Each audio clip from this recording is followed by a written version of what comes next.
wind moved slowly across the empty fields, carrying with it a dry whisper that seemed almost alive, as if the land itself was trying to speak to anyone brave enough to listen.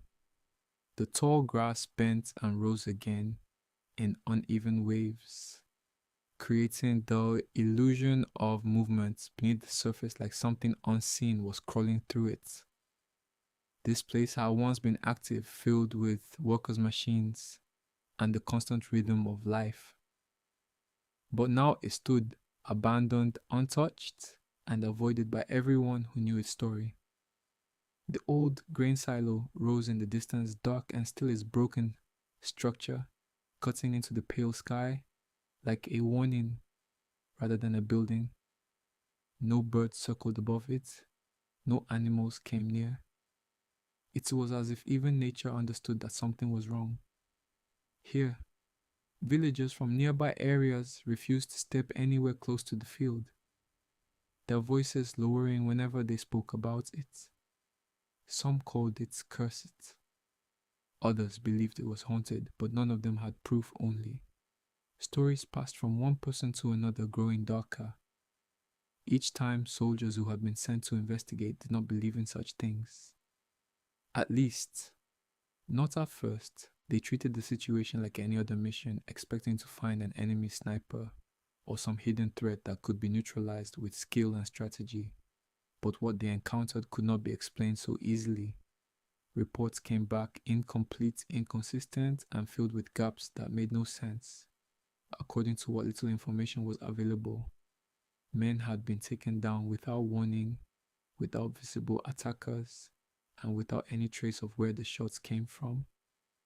There were no muzzle flashes, no sound, no footprints, nothing that could confirm a human presence.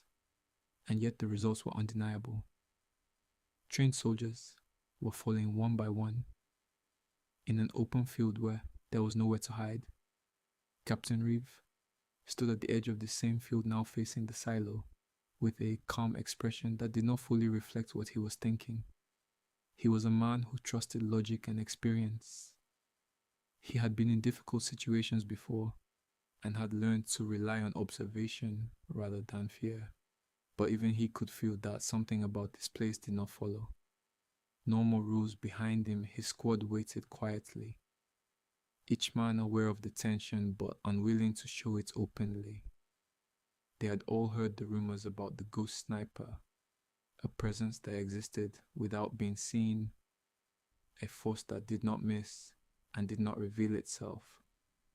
Reeve raised his binoculars, slowly focusing on the distant structure, trying to find any sign of movement, any detail that could explain what others had failed to understand.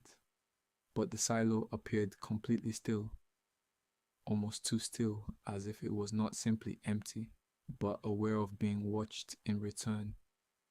This subtle feeling created a moment of hesitation, not enough to stop him, but enough to make him more cautious. Days earlier, another unit had entered this field, under similar orders. They had been confident, prepared, and fully equipped. Yet only one of them had managed to return, and even then he had not truly come back. The man was physically alive but mentally distant, unable to speak or describe what had happened. His eyes held a level of fear that was difficult to look at directly, as if he had seen something that his mind refused to process, something beyond normal combat experience. Reeve lowered the binoculars after a few seconds and made his decision. Whatever was out there needed to be faced directly, because waiting would only allow the unknown to grow stronger. He gave a quiet order to advance, and the squad began moving forward, their steps careful and controlled, each man scanning the surroundings for any sign of danger. The open field stretched endlessly, offering no protection, no cover, no advantage, just exposure and rising tension. The further they moved, the more noticeable the silence became. It was not peaceful silence, but something heavier, something that pressed against the mind. making every small sound feel amplified, every movement feel observed. When they reached the midpoint between their starting position and the silo, something happened that confirmed their worst expectations. One of the soldiers suddenly stopped, his body stiffening for a fraction of a second before collapsing to the ground without a sound. There was no warning, no visible cause, no direction to respond to the rest of the squad. Froze instantly, their training holding them in place as they tried to locate the threats. But there was nothing to see. No movements, no flash, no sign of where the shot had come from. The only thing that continued was the wind moving through the grass, as if nothing had changed. And in the distance, the grain silo remained standing silent, unmoving and watching. The squad quickly retreated, dragging the fallen soldier back with them, their movements tense and controlled, but their minds filled with confusion. Reeve examined the body carefully and found a single precise wound, a perfect shot that made no sense because there was no visible firing position, no angle that explained it. It was as if the bullets had appeared out of nothing. That night, the camp remained restless. No one truly slept. Every small sound felt like a threat and every shadow seemed alive. Reeve sat alone studying the map over and over, convinced that something hidden was being overlooked. Ghosts did not fire bullets. Someone was out there, someone highly skilled and extremely patient. The next morning, he made a decision to approach the silo, alone, ignoring both protocol and risk, because he needed to understand the truth himself.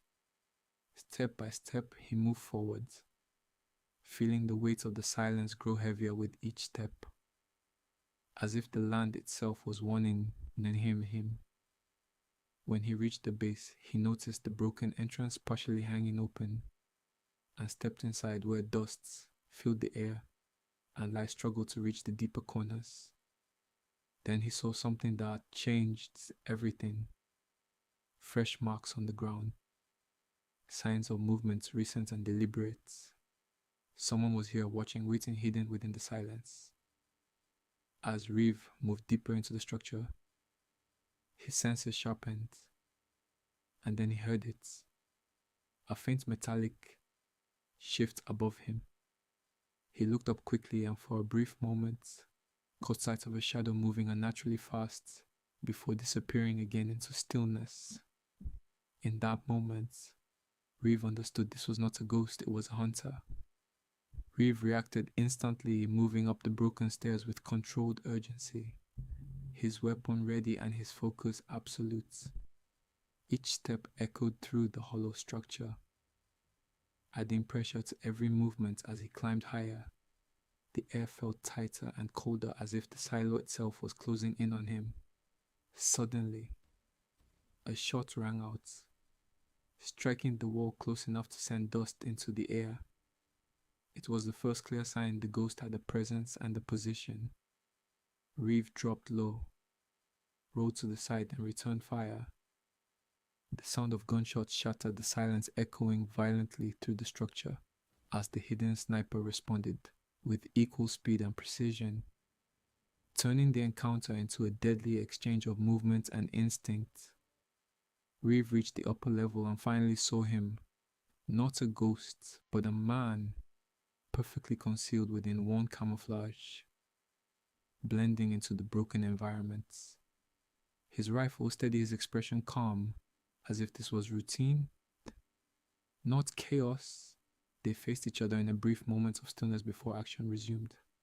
Both moved with calculated precision, each shot forcing the other to adapt. Seconds stretched into something heavier as Reeve studied his opponent and noticed a pattern, a rhythm in the way he shifted and fired. This was not randomness, it was disciplined repetition, and that gave Reeve an opening. He stepped deliberately into a vulnerable position, baiting the shots. The sniper reacted instantly, firing with deadly accuracy, but Reeve anticipated it, shifting just enough to avoid the fatal line and firing back in the same motion. His shot connected and the sniper collapsed. The silence that followed was different, no longer tense or alive, but empty and final. Reeve approached slowly, confirming the truth. The ghost sniper was nothing more than a man, highly trained, isolated, and forgotten, turned into a legend by fear and precision. When Reeve stepped back out into the open field, the wind felt lighter, the tension gone behind him. The silo stood silent, no longer watching, no longer hunting, just an empty structure. Once again, and for the first time, the field was truly quiet.